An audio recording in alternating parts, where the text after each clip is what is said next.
Good afternoon. It is 3:29, and this is a special meeting of the Kent School District Board, which is held in public to comply with the Open Public Meetings Act. The purpose of the special meeting is the Washington State Auditor 2021-2022 Fiscal Accountability Exit Conference.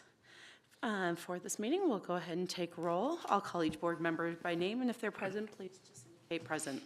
Director Song? Present. Director Cook? Present. Director Clark? Present. Vice President Farah? Present. And myself. As we move on to the main topic at hand, I'll call upon Superintendent Vela for the next information. Thank you, President Markwell and members of the board. I'd like to turn it over to Mr. Ben Rarick, our Associate Superintendent of Finance, to introduce our guests this afternoon. Good afternoon, board members.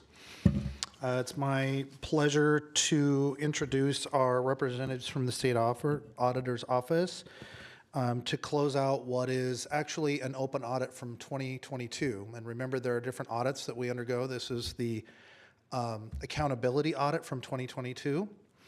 And I think Kim and Lucas will go over that a bit. But representing the State Auditor's Office today is Kim Wynn, who is the audit manager for SAO, and she's accompanied by Lucas DeGagne, the audit lead. Kim? Okay, good afternoon. Thank you so much for having us here today.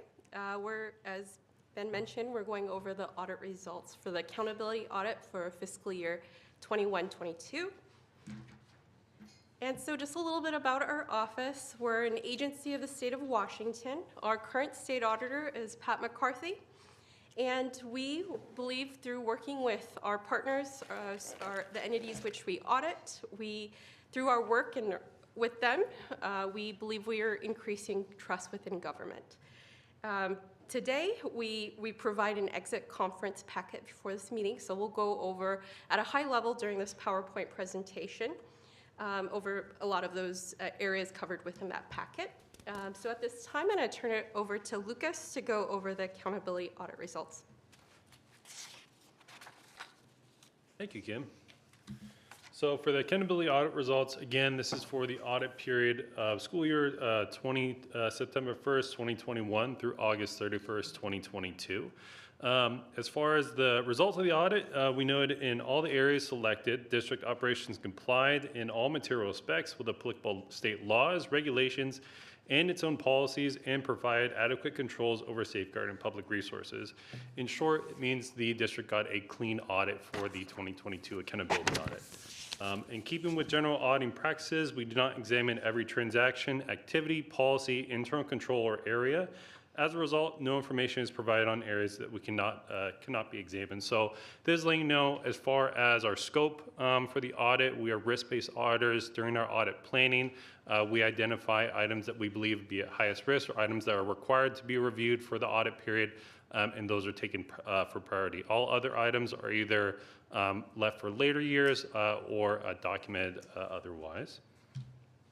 As far as for the areas reviewed for the 22 audit, we reviewed procurement, public works. We specifically looked at renovation of a conference room. Conflict of interest, that is in regards, we reviewed some remote work employees in their agreements with the district. Use of restricted funds, bond proceeds, that is reviewed of the bond proceeds from 2016, those use of field renovations. Self-insurance with unemployed and workers' compensation. This is an area that we are required to review every 2 years. So we just look at as far as the fund balance for district in those areas and are they within compliance. This year we noted no issues. Contract compliance review of policy procedures related to lease agreement. This is in regards to the lease agreement with the Bezos Academy. We reviewed the consideration the district received in that agreement, and we saw no issues there. Accounts payable credit cards. This is a pretty common area that's just in use of credit cards or transactions being approved properly and tracked accordingly. Use of restricted funds, professional learning, local revenue enrichment activities. This is part of our McCleary areas, which we are required to assess every year by the state. Again, we know no significant issues in these areas. Compliance with supplemental contracts for enrichment activities. Again, an area that we're required to review by the state for every year. We noted no significant issues this year. The last two, financial condition, open public meetings, these two are normally performed during our planning procedures. In both of those areas, we noted no significant issue. Does anyone have any questions on the areas reviewed before I move along? Perfect. And I'll pass it back over to Kim for closing remarks. Actually, I do have one question. Sure. Under conflict of interest, what specifics did you get into in other words, what working groups did you actually review that in? Oh, yes. So we looked at 2 individuals within administration, and so we wanted to double check that. One, does the district have policies and procedures related to remote teleworking, and whether there was an agreement between the employees in question as well as with the district. And then we also verified with the job description and whether it was reasonable for these employees to be working remotely, whether it created a appearance of conflict. Any other questions? So were there any other looks, so you said that there were 2, was it employees that you looked at? Yes. And no other avenues were looked at board members or any officers Nope. of the district, nothing like that? Okay. Nothing like that, yes. And as far as the actual audit, are we going to be provided with the audit results in its entirety at some point? Because I definitely didn't see any of that yet. Yes, as far as the audit report is what is published to our website and provided to the board. I think we kind of go over exit items. They're kind of housekeeping items, and we share that with management. We did not have any situations where you had a management letter or findings. Typically, we would communicate those types of issues within this type of meeting.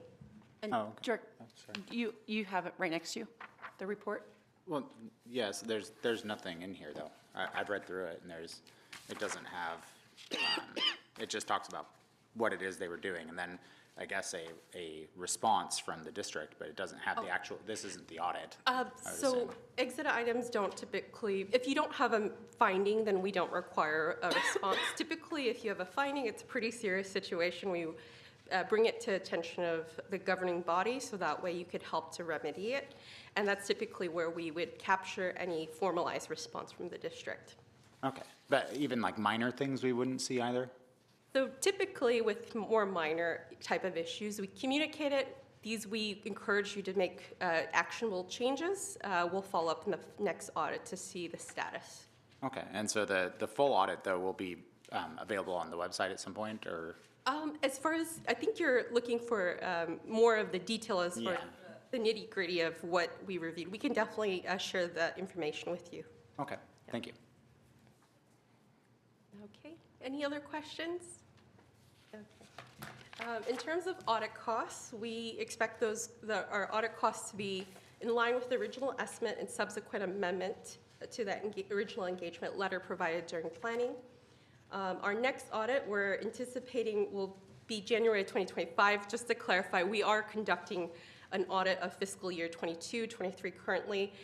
We're actually pretty close to being able to establish a report date for the financial single, and we've also already started the accountability work for fiscal year 22, 23. This year, anticipating our reports to be issued much earlier than last year. We've also provided an estimated cost for the next audit, and so do let us know if you have any questions. It looked to be in the same line as what was this year. I mean, not far off, Yes, a little it will less be- than. I would anticipate it would be less. So just one thing to keep in mind is last year we did have multiple audit findings related to the single audit, and so that does increase the audit costs. We are not seeing similar trends this year, and so I think those audit costs will revert to, in terms of the number of hours, more closely aligned to prior years. I see. So it will be less than what it was last year, but it'll be in line with what we've seen in the past. Yes. Okay, that makes sense. Thank you. Welcome.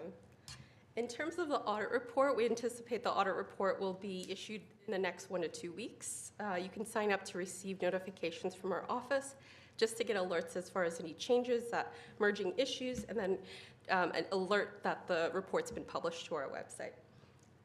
With every audit report that goes out, we do send out an audit survey, so do let us know if we could do anything a little bit different, anything we did well, things we can change for next time.